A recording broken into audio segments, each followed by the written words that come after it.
Hello and welcome to another SunFrog video. In this video I'm going to show you how to use our online designer. Let's head over to Designs, Create, Online Designer. From here you'll be able to select the type of product you want to create. But we're just going to stick with the guy's tee for an example. Our designer allows you to add text to your designs. You're able to stretch it to make it larger. You can move it around. And there's some buttons over here on the left that allow you to snap it to the horizontal center or the vertical center. Our designer also allows you to rotate your text. You can change the color. You can also add an outline.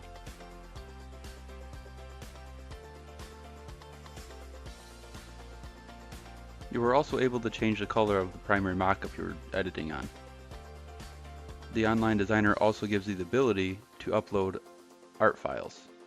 Please make sure you follow the art guidelines over on the right side for all products. After you hit next, you'll be able to add different colors to each product type and add more styles of shirts. To add colors, all you have to do is hit the plus button and select the color you want to add.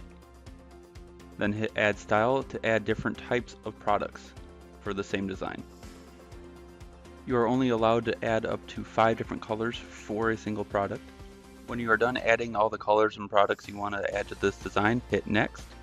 Now we're going to set up our title, place it in a category, add a description, and keywords. When you use a keyword that is used for dynamic collection building, it will be added to that collection. I'll cover this in another video.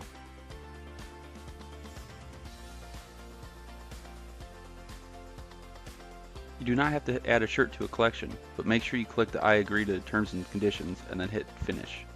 Once you hit finish, it will start processing the design.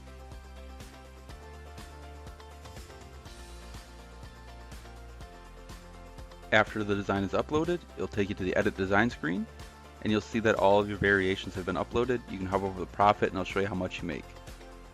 Thank you for watching this video and I'll see you next time.